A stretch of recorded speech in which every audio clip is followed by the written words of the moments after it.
भी ये कह रहे हमें जानकारी होनी चाहिए। इसके बाद में कह रहे हैं बसंतादि मत पालनम कुर्यात्। ये कहने हमारे भारतवर्ष में 6 ऋतुएं होती है, लेकिन 3 ऋतु कौन सी? गर्मी, सर्दी और वर्षा ऋतु। लेकिन उसी हिसाब से आपको हमारा धर्म पोषण करना होगा। ऋतुओं के हिसाब से हमें खाने की व्यवस्था, व्यस्त जीवन में जो भी व्यवस्थाएं होती है आपके लिए हमारा पूर्ण रूप से आपको धर्म करना होगा। तब हम आपके बारे में ध्यान देंगे। आपको छठा बात स्वीकार है। सातवां ये कह रही सखी शुभम हास्यम प्रतिवाक्यम ज्ञानदे ताम बाबांगे आगच्छामि। ये कह रही सातवां बात हमारा है कि हम किसी सखी सहेली इत्यादियों के बीच में रहेंगे। आप कहीं ड्यूटी से आए, कभी कभी क्या होता है आंखों का देखा हुआ हम आपस में व्यंग कस रहे हैं। आपने मन में सोचा कि हो सकता है हमारे बुद्धि कुछ कह रही है, तो आपने वहाँ जाकर के उल्टा सीधा कह दिया हमारे बुद्धि, उसमें किसकी बेइज्जती होगी? आपकी होगी। क्योंकि संसार जो है किसके नाम से जानी जाती है? औरत अपने नाम से नहीं जानी जाती है, तो जाती है पति के नाम से। तो पति का धर्म बनता है कि हम जो है लक्ष्मी की इज्जत करें, सम्मान दें, तो हमारे भी सम्मान की प्राप्ति होगी। आपने 4 आदमियों की अगर बेइज्जती किया, उसमें बेइज्जती होगी आपने।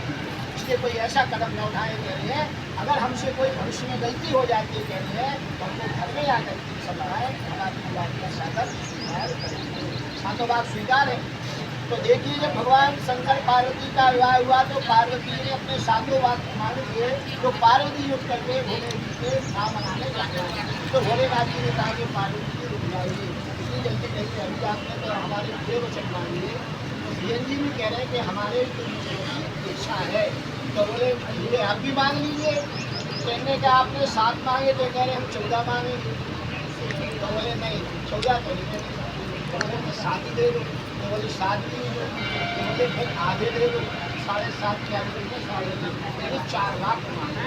तो देखिए कौन सा है? पहला ये कह रहे उद्याने मध्य पाने चा पिताग्रे गमने चो आज्ञा भंगो न कर्तव्यम परवाक चतुष्ट। 4 लाख मांगा। पहला क्या है? उद्यान। उद्यान माने होता है कह रहे हैं बाग बगीचा, दोपहर और रात्रि, ऐसी जगह भी आपको अकेले कहीं पर नहीं जाना है। आपको पहला बात स्वीकार है। लेकिन कभी कभी जैसे कहेंगे दोपहर में हमको जाना है, अक्षय पूजा भी अक्षय तृतीया आ रही है, पूजने के लिए जाने पड़ता है, कोई नहीं है, यानी कि कोई भी हमारे घर में होगा उसको साथ में ले जाकर के पूजा करने जाएंगे तो आप जा सकते हैं।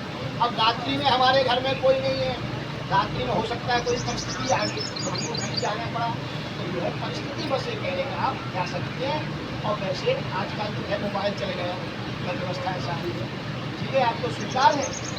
तो देखिए हमने पहला बात उद्यान मद्यपान चाहिए। कह रहे हैं मद्यपान भी, मद्यपान होता है 3 तरह से। एक तो लोग बात करते हैं मदिरा का पान, दूसरा होता है शरीर का, और तीसरा होता है धन दोनों।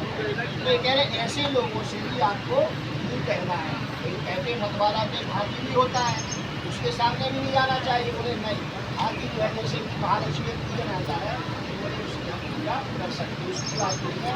क्योंकि ऐसे लोग जो होते हैं मत होता है, मत करता है, हमको आकर्षण करने की चेष्टा करते हैं, ऐसे लोग आपको सचेत रहना आपको स्वीकार है। दूसरा बात तीसरा है उद्यान मध्य पानी के पिता ग्रह जमने। ये कह रहे हैं कि बिना मेरी आज्ञा के आप अपने माता पिता के आगे नहीं जा सकती है।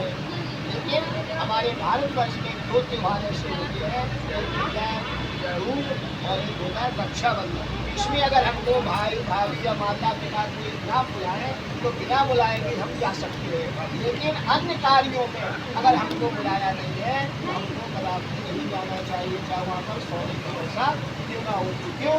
उसका भी कारण है। एक समय क्या हुआ, दक्ष प्रजापति ने बहुत बड़ा भारी सभा बुलाई, सारे देवता उपस्थित थे, शंकर जी भी वहाँ थे। जैसे ही दक्ष प्रजापति अंदर आते हैं भगवान शंकर बने में अपने शिवजी को नमस्कार करते हैं, लेकिन दक्ष प्रजापति को घमंड आ गया।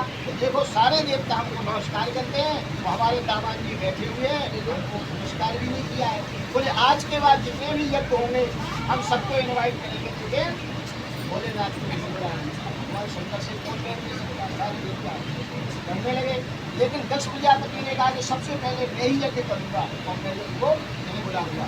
तो दक्ष प्रजापति ने बहुत बड़ा भारी यज्ञ किया, सारे देवताओं को बुलाया, लेकिन भोलेनाथ को नहीं बुलाया।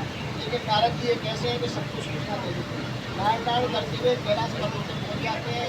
हिमाते आप यहाँ पर देखो, आपके पिता ने इतना बड़ा भारी यज्ञ संपन्न किया है, सारे देवता विमानों से जा रहे हैं, आप भी चलिए। अच्छा, हाँ, बोले भोलेनाथ को बताया होगा, वो तो भगवान के भजन में मग्न रहते हैं। तो बोले फिर नारद जी तो आगे चले गए। पार्वती जी भोलेनाथ जी से कहते हैं कि आप चलिए, मेरे पिता ने बहुत बड़ा युद्ध किया है, भगवान शंकर जी ने कहा है आपके पिता ने हमको बुलाया, इसलिए हमको लेकिन कहते